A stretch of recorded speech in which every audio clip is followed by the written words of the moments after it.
നമസ്കാരം. ഒരു കാലത്ത് ആഫ്രിക്കയെ നമ്മളൊക്കെ ഇരുണ്ട ഭൂഖണ്ഡം എന്നാണ് വിളിച്ചിരുന്നത്. അത് ഒരുപക്ഷെ അന്ന് അവിടെ അധികം വെളിച്ചം കടന്നു നിന്നിട്ടില്ലാത്ത ഒരു ലോകമായിരുന്നത് കൊണ്ടായിരിക്കാം ഇങ്ങനെയൊക്കെ അന്ന് വിശേഷിപ്പിച്ചത്. പക്ഷേ ഇന്ന് ആഫ്രിക്ക വലിയ തോതിലുള്ള കുതിച്ചുചാട്ടമാണ് എല്ലാ മേഖലയിലും നടത്തിയിരിക്കുന്നത്. സഞ്ചാരികൾക്ക് സന്ദർശിക്കുന്നതിനുള്ള ലോകത്തെ ഏറ്റവും മികച്ച സ്ഥലമായി ഇപ്പോൾ വീണ്ടും തിരഞ്ഞെടുത്തിരിക്കുന്നത് ഒരു ആഫ്രിക്കൻ നഗരമാണ്. തുടർച്ചയായ 8ാം തവണയാണ് ഈ ബഹുമതി ഈ നഗരത്തിന് കിട്ടുന്നത്. അത് മറ്റൊരു സ്ഥലവുമല്ല, ദക്ഷിണാഫ്രിക്കയിലെ കേപ്പ് ടൗൺ ആണ്. നമ്മൾ ഒരുപാട് കേട്ടിട്ടുള്ള അതിമനോഹരമായൊരു നഗരമാണ് കേപ്പ് ടൗൺ. ലോകത്തെ മറ്റേത് നഗരങ്ങളെക്കാളും നിങ്ങൾക്ക് കുറഞ്ഞ ചെലവിൽ എല്ലാവിധ ആഡംബര സൗകര്യങ്ങളും കൂടി ഇവിടെ താമസിക്കാമെന്നും ഒരുപാട് സ്ഥലങ്ങൾ സന്ദർശിക്കാമെന്നും ഇവിടെ സന്ദർശിച്ചവർ എപ്പോഴും പറയാറുണ്ട്. ടെലഗ്രാഫ് വായനക്കാരുടെ വാർഷിക ട്രാവൽ അവാർഡ്സ് 2023 കേപ്പ് ടൗണിനെ ലോകത്തെ ഏറ്റവും മികച്ച നഗരമായി തിരഞ്ഞെടുത്തത്. തുടർച്ചയായ 8ാം തവണയാണ് ഈ ബഹുമതി കിട്ടുന്നത് എന്നുള്ളതാണ് ഇതിൻ്റെ ഏറ്റവും പ്രധാനപ്പെട്ട ഒരു കാര്യം.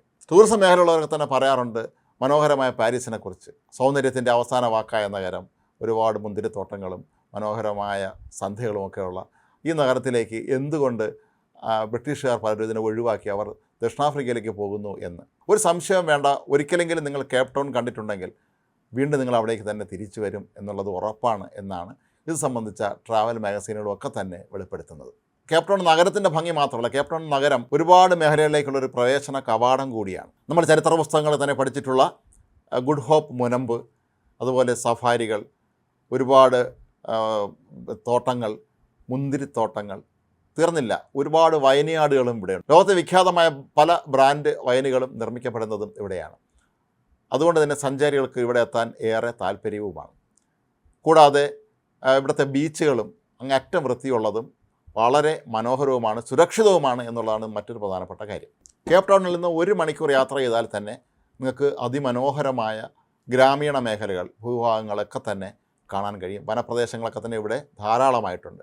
ബ്രിട്ടനിൽ നിന്ന് 12 മണിക്കൂർ വിമാനത്തിൽ യാത്ര ചെയ്താൽ മാത്രമേ നമുക്ക് കേപ്പ് ടൗണിൽ എത്താൻ കഴിയുകയുള്ളൂ. പക്ഷേ ഇവിടെ മറ്റൊരു പ്രത്യേകത ഉള്ളത് ബ്രിട്ടീഷ് പൗണ്ടിന് ഇവിടെ മൂല്യം കൂടുതലാണ് എന്നുള്ളതാണ്. കുറച്ച് പൗണ്ടുകളുമായി നമ്മൾ കേപ്പ് ടൗണിൽ എത്തുകയാണെങ്കിൽ നമുക്ക് വളരെ സുഖകരമായി തന്നെ അവിടെ ജീവിക്കാം എന്നുള്ളതും ഒരുപക്ഷെ ബ്രിട്ടീഷുകാരെ അങ്ങോട്ട് ആകർഷിക്കുന്ന പ്രധാന ഒരു ഘടകമായിരിക്കാം.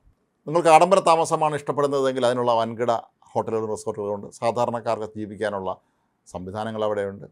അതുപോലെ ബോട്ടിങ്ങിനും മറ്റെല്ലാവിധ സൗകര്യങ്ങൾക്കും വളരെ കുറഞ്ഞ നിരക്കിൽ ഇവിടെ ലഭ്യമാണ് എന്നുള്ളതാണ് ഈ ടൂറിസ്റ്റ് കേന്ദ്രത്തിൻ്റെ ഏറ്റവും വലിയ പ്രത്യേകതയുള്ളത്. നിങ്ങൾ യൂറോപ്യൻ രാജ്യങ്ങളിലും അമേരിക്കയിലും ഒക്കെ ഇതുപോലുള്ള സ്ഥലങ്ങളിലേക്ക് പോവുകയാണെങ്കിൽ കയ്യിൽ നിന്ന് വലിയൊരു തുക തന്നെ ചിലവാക്കേണ്ടി വരും എന്നുള്ളതായിരിക്കാം ഒരുപക്ഷെ ടൂറിസ്റ്റുകളെ ഇപ്പോൾ കൂടുതലായി ഇങ്ങോട്ടേക്ക് ആകർഷിക്കുന്നത്. മാത്രമല്ല ദക്ഷിണാഫ്രിക്കയുടെ വനപ്രദേശങ്ങളിലേക്ക് തന്നെ മനോഹാരിത ആസ്വദിക്കാനും നിരവധി പേരാണ് ഇപ്പോൾ എത്തിക്കൊണ്ടിരിക്കുന്നത്. മാത്രമല്ല കേപ്പ് ടൗണിലുള്ള ഒരു പ്രത്യേകത അത് ഇംഗ്ലണ്ടിൻ്റെ അതേ കാലാവസ്ഥയാണ് പല സമയങ്ങളിലും ഇവിടെ അനുഭവപ്പെടുന്നത് എന്നുള്ളതാണ്. അതുകൊണ്ട് തന്നെ ഇംഗ്ലണ്ടിൽ നിന്നൊക്കെയുള്ള സഞ്ചാരികളെ സംബന്ധിച്ചിടത്തോളം ഇവിടെ എത്തിയാലും അവർക്ക് കാലാവസ്ഥ സംബന്ധമായി യാതൊരു തരത്തിലുള്ള പ്രശ്നങ്ങൾ അനുഭവപ്പെടുന്നില്ല. തങ്ങളുടെ നാട്ടിൽ എങ്ങനെയാണോ ജീവിക്കുന്നത് അതുപോലെ തന്നെ ഈ ഒരു മനോഹരമായ ടൂറിസ്റ്റ് കേന്ദ്രത്തിലും ജീവിക്കാം എന്നുള്ളൊരു പ്രത്യേകതയും ഇതിനുണ്ട്. ഏതായാലും ഈ 8ാം തവണയും കേപ്പ് ടൗണിന് ഈ ഒരു അംഗീകാരം കിട്ടിയതിൽ അത്ഭുതപ്പെടേണ്ടതില്ല എന്ന് തന്നെയാണ് ഇതിൽ നിന്നൊക്കെ തന്നെ നമുക്ക് മനസ്സിലാക്കാൻ കഴിയുന്നത്. കുറഞ്ഞ ചിലവിൽ എങ്ങനെ ഒരു ടൂറിസ്റ്റിന് ഒരു മനോഹരമായ സ്ഥലത്തേക്ക് പോയി കുറച്ച് നാൾ സുഖകരമായ കുടുംബത്തിൽ ജീവിക്കാം എന്നുള്ളതിൻ്റെ ഏറ്റവും ആദ്യ ചോയ്സ് തന്നെയായിരിക്കും കേപ്പ് ടൗൺ.